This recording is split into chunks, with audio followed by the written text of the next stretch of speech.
আমি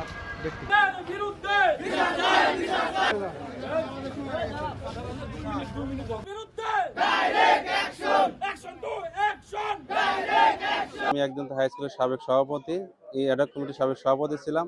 তাই উনির সাথে কাজ করতে গিয়ে উনি দেখি যে অনেক দুর্নীতির সাথে জড়িত। তখন আমি এই দুর্নীতির পক্ষে কথা বলতে গিয়ে ওনার সাথে আমার মনোমালিন্য সৃষ্টি হয়, মতপার্থক্য সৃষ্টি হয়। তখন তিনি আমাকে পরবর্তী অ্যাডহক কমিটি নিয়োগের ক্ষেত্রে উনি আমার সাথে আমাকে না জানিয়েই দেখা যাচ্ছে যে কাগজপত্র টিউন অফিসে পাঠিয়ে দিয়েছে।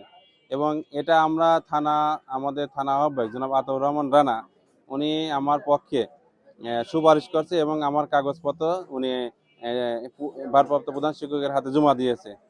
এরপরও তিনি আমাকে নিতে অপারগতা প্রকাশ করে, বলে যে না, এটা নিয়ে সমস্যা আছে, এটা অনেক অজুহাত দেখায়।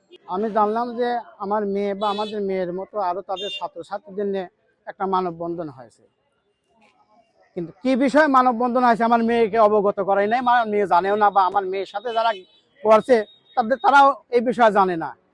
এখন আমি যখন জানতে পারলাম যে মানববন্ধন হয়তো সেলিম বা সেলিমের সাথে আরো অনেকে জড়িয়ে মানববন্ধন হয়েছে, এটা সম্পূর্ণ একটা মিথ্যা অভিযোগ এনে তাদেরকে হেয়পূর্ণ করার জন্য, ছোট করার জন্য, মানুষের কাছে তাকে অপমান অপদস্থ করার জন্য একটা মানববন্ধন করা হয়েছে। প্রধান শিক্ষক অনেক দুর্নীতি হওয়ার এটা আমরা শুনেছি। হয়তো স্কুলের কিছু মার্কেট আছে, এর টাকা পয়সা ঠিক মতন জমা দেয় নাই। আর যে ছেলেটা হয়েছে অ্যাডহক কমিটি হয়েছে, এই ছেলে তো একদম ধরে ইউনিয়নের ভিতরে সে একটা ভালো ছেলে। ওনার বাধা দেওয়ার পর ওনার বিরুদ্ধে এই দুর্নীতিটা ছাড়াইছে উনি। সেলিম সাহেব অত্যন্ত ভালো মানুষ এবং যিনি প্রধান শিক্ষক উনি অনেক দুর্নীতিবাজ, এবং আমরা তাকে অনেক বিষয়ে তিনি অনেক কিছুই আত্মসাৎ করেছেন। তা আমরা সেলিম ভাইকে সভাপতি হিসাবে দেখতে চাই এবং এই প্রধান শিক্ষক অবসরণের আমরা দাবি জানাই। যে একদম তো উচ্চ বিদ্যালয়ের যে ভারপ্রাপ্ত প্রধান শিক্ষক আছে উনি এমন মানে দুর্নীতি করছে, ওই দুর্নীতির কারণে যে সাবেক সভাপতি সেলিম হোসেন বিরুদ্ধে যে উনি মানববন্ধন করছিল, ওইটার বিরুদ্ধে আমরা বিক্ষোভ করছি। কারণ মকবুল হোসেন অনেক দুর্নীতি করছে, সেই জন্য বর্তমান যে আপনার সেলিম হোসেনের নামে যে করছে বিভিন্ন কর্মকাণ্ড, মানে উনি আছে সন্ত্রাসী বাহিনী হ্যান ত্যান এইগুলা। সেলিম একদম তো হাই স্কুল উচ্চ বিদ্যালয়ের 6 মাস অ্যাডহক কমিটি ছিল। অ্যাডহক কমিটির দোকান ভাড়া বা স্কুল ফিল্ডের কোনো কাজকর্মের টাকা পয়সা হেডমাস্টার নাকি আত্মসাৎ করছে। এই জন্য সেলিম বলাতে তাকে পছন্দ করে না হেডমাস্টার, এই জন্য তাকে আর নতুন করে কমিটিতে রাখবে না, এই নিয়ে তার বিরুদ্ধে একটা সমালোচনা করেছে।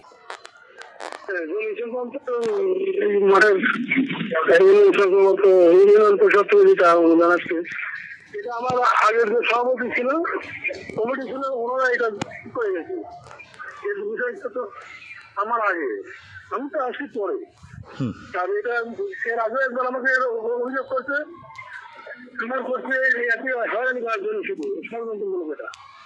আর এই ছেলেটা গত বুধবার 24 তারিখ 6/26 এই তারিখে আমার স্কুলে কিছু 30-35 জন সন্ত্রাসী লোক নিয়ে আমার অফিস কক্ষে ঢুকে তারা অগত্য বসায় গালিগালাজ করে আমার অফিস কক্ষ তছনছ করে এবং জোরপূর্বক বলে যে সভাপতি এখনই করে দিতে হবে, মানে মানুষ হানি করবে এখনই সন্ন্যাসী বলতে চাই। আমি দেখা ভয় পেয়ে যাই এবং ওদের কথায় রাজি হয়ে যাই। রাজি হওয়ার আমি স্বীকার করে দিচ্ছি। আমি এখন ওই প্রক্রিয়া করাচ্ছি, সভাপতি রেডি করতেছি আমার কম্পিউটার ম্যান দিয়ে, কম্পিউটার দিয়ে। ইতিমধ্যে যাই হোক ওখানে পাশের সব কিছু লোক হয়তো জানতে পেরেছে, সালাম ব্যাটারি ইলিয়াস হোসেন এসব বিএনপি লোক সব। তারপরে